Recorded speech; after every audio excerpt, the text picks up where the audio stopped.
कि कानून, प्रशासन और सत्ता की बात करने वाले हमारे सत्ताधीशों, इस पर जवाब जरूर दीजिए कि इस तरीके की हाथरस की घटना के ऊपर अभी तक आपने बयान क्यों नहीं दिया।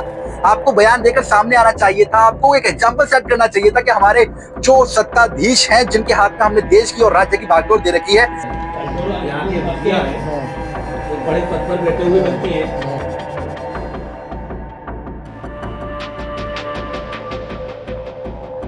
उस प्रोफेसर, उस प्रिंसिपल के चेहरे पर जो मुस्कान थी, तमाचा लगाने का मन करता था कि किस तरीके से, किस निर्लज्जता से सैकड़ों जो लड़कियों के साथ सालों से जो प्रोफेसर करता आ रहा है, वो काली करतूत, उसके ऊपर बात करते हुए जब गंभीर, इतना गंभीर विषय के ऊपर एक प्रिंसिपल जो हंस रहा है।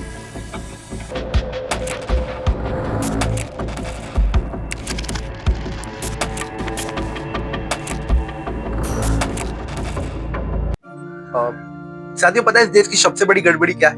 कि अपराध करने के बाद अपराधी को इस बात का ज्ञात नहीं होता कि उसने क्या कुछ करा है, क्योंकि सत्ता, शासन और किस तरीके से इन कानूनी हथगंडों से बाहर निकलना है, वो इन लोगों को भली भांति पता है।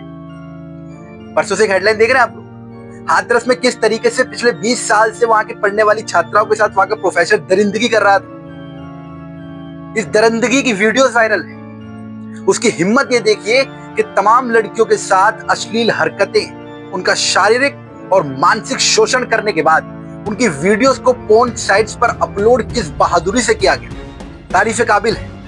हाथरस का ये प्रोफेसर किसी डर और भय का मोहताज नहीं, क्योंकि वो जानता है शायद कि किस तरीके से, किस पैतरों से वो यहाँ के कानून और व्यवस्थाओं से बाहर निकल सकता है। पत्रकार बंधुओं ने जब इस कॉलेज प्रशासन के प्रिंसिपल साहब से वार्तालाप की और पूछा गया, कॉलेज ने एक्शन कब लिया है? FIR के बाद। तो FIR पुलिस पहले कर चुकी थी ना, पहले उसके बाद तो कॉलेज ने लिया है। हाँ। उससे पहले जो कॉलेजों से शिकायतें होती रही, जैसा बताना, तब तक कोई कार्रवाई नहीं हुई। आप प्राचार्य हैं, यहाँ के मुखिया हैं, एक बड़े पद पर बैठे हुए व्यक्ति हैं।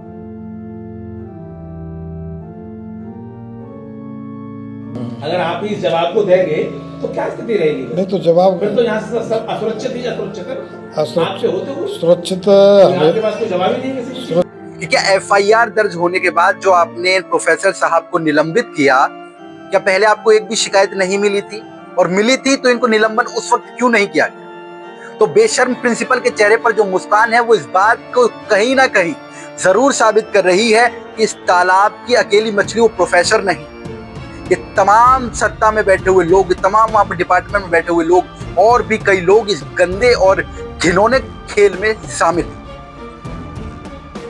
दोस्तों, जिक्र इसलिए किया जा रहा है क्योंकि उन लड़कियों का रेप केवल उस वक्त या फिर उनका शोषण उस वक्त नहीं हुआ जिस वक्त उनकी वीडियोस बन रही थी, या जिस वक्त ये वीडियो वायरल, या जिस वक्त उनके साथ वो घिनौनी हरकत हो रही।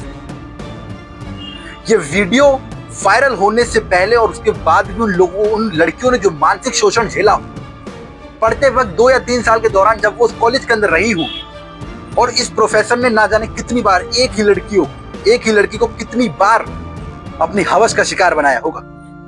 आप सोच सकते हैं कि मानसिक पीड़ा इस उम्र में, और जिस तरीके की मानसिक पीड़ा ये हैवान उन्हें दे रहा था, वो कैसे अपनी जिंदगी और आम जिंदगी को गुजर बसर कर रही होगी।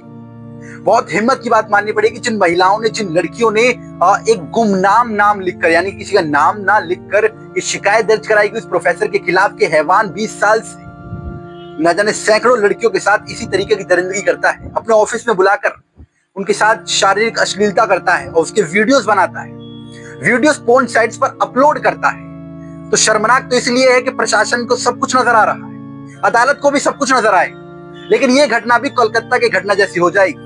जिस तरीके से उस लड़की के साथ उस हैवान ने दरिंदगी की एक हॉस्पिटल के अंदर, तमाम देश भर के जो एक हॉस्पिटल स्टाफ था उसने प्रदर्शन किया, आम लोगों ने भी प्रदर्शन किया, लेकिन उसके बावजूद जब कार्रवाई हुई तो उसको सजाए मौत नहीं दी गई। क्या देश की शासन व्यवस्था और भारत की वर्तमान सरकार, नरेंद्र मोदी की सरकार, जो अब महिलाओं के इन ऐसी घटनाओं के लिए जो कानूनों को सख्त किया गया था, उसका लाभ हमें और आम नागरिकों को क्या मिल रहा है? क्या इन हैवानों को सैकड़ों लड़कियों की जिंदगी के साथ खिलवाड़ करना केवल एक जुर्माना भर रहेगा, या केवल ये कि कानूनी कार्रवाई चलती रहेगी और ये बुढ़ा होकर एक दिन खुद ही मर जाएगा? क्योंकि उसकी अधेड़ उम्र के शख्स की जो हरकतें हैं वो ऐसी हैं कि इसको सजाए मौत तुरंत दी जानी चाहिए, तुरंत प्रभावी कारणों से, तुरंत। लेकिन नहीं होगा, शायद महीनों या फिर सालों इसकी कार्रवाई चलती रहेगी। दोस्तों, हम और आप जब इस मुद्दे पर बात करेंगे तो हमारे अंदर एक चश्मा जरूर होगा, धर्म का नहीं होगा, जाति का नहीं होगा, तो पार्टी का जरूर होगा। कहा यह जाएगा कि भाजपा प्रशासित शासन चल रहे हाथरस यानी उत्तर प्रदेश के अंदर सवाल उठाए जा रहे हैं। बंगाल के अंदर टीएमसी की सरकार है, वहां सवाल कोई क्यों नहीं उठाता?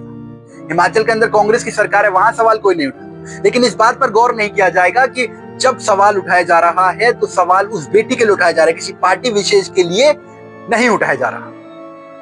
शर्मनाक घटना इसलिए है क्योंकि इन लड़कियों में इतनी हिम्मत तक नहीं है कि वो सामने आकर इसका नाम दे। तो आप ये समझ सकते हैं कि कितना खौफ और किस तरीके से टॉर्चर या फिर किस तरीके का दबाव इन लोगों पर इस प्रोफेसर का आतंक चल रहा होगा।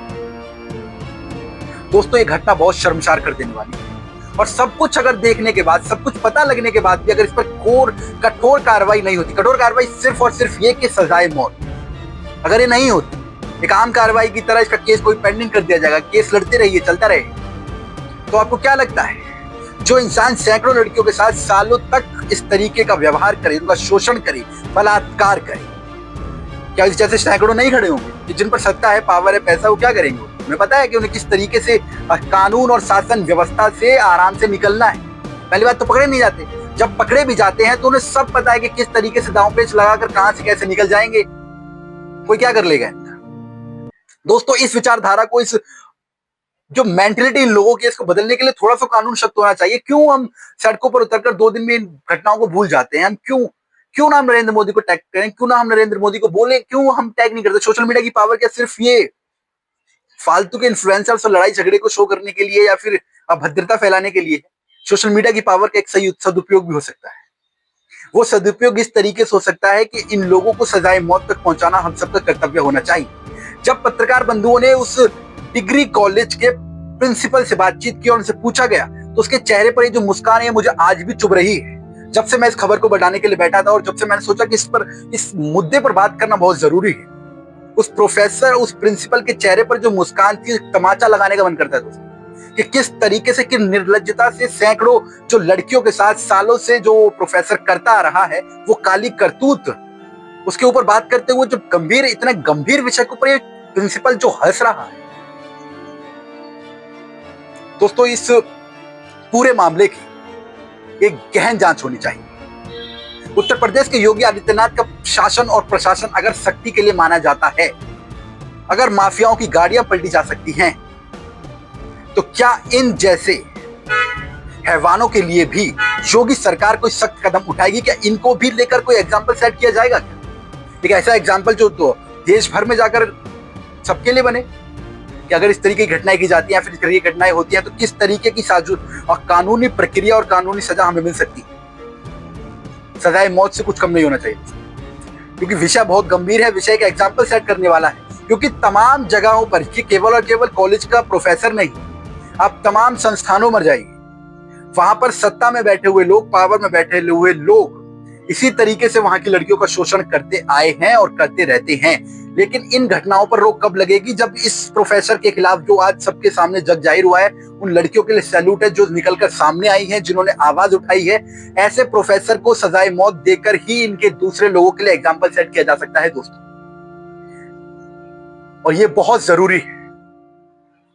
क्योंकि अगर आप ऐसे एग्जाम्पल सेट नहीं कर सकते तो कानून व्यवस्था का ढोंग और ढिंडोरा पीटना बंद कर दीजिए, चाहे वो कोई सी भी पार्टी हो, कोई सी भी सरकार हो। मैं किसी एक पार्टी, एक सरकार का नुमाइंदा नहीं हूं।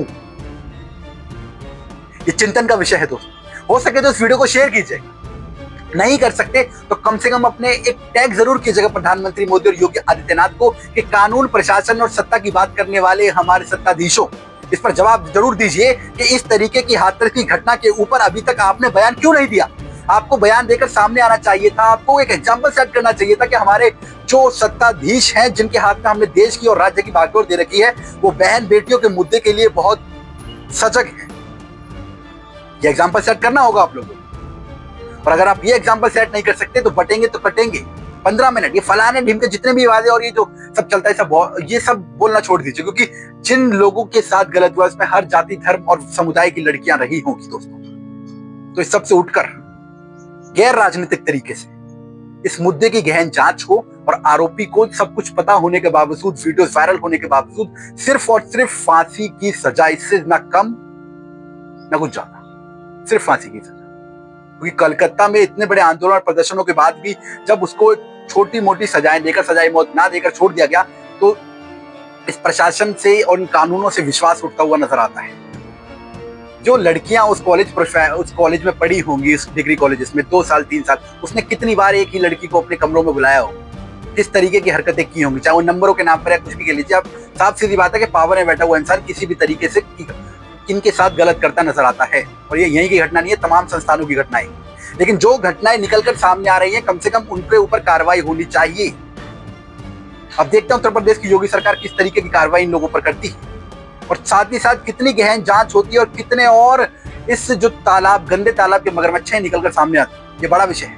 हो सके तो इस वीडियो को शेयर कीजिएगा और अपने हाथरस वाले तमाम मित्रों से जरूर कहिएगा कि उस बहन बेटी के लिए अपने डीएम ऑफिसों पर धरना जरूर दीजिएगा, क्योंकि आवाज उठाना उतना ही जरूरी है जितना कि और बहन बेटियों की इज्जत को बचाना। और तमाम ये प्रशासनिक जो लोग हैं, जो पावर में लोग होते हैं, इनके द्वारा और किसी महिला और बहन बेटी का शोषण ना हो।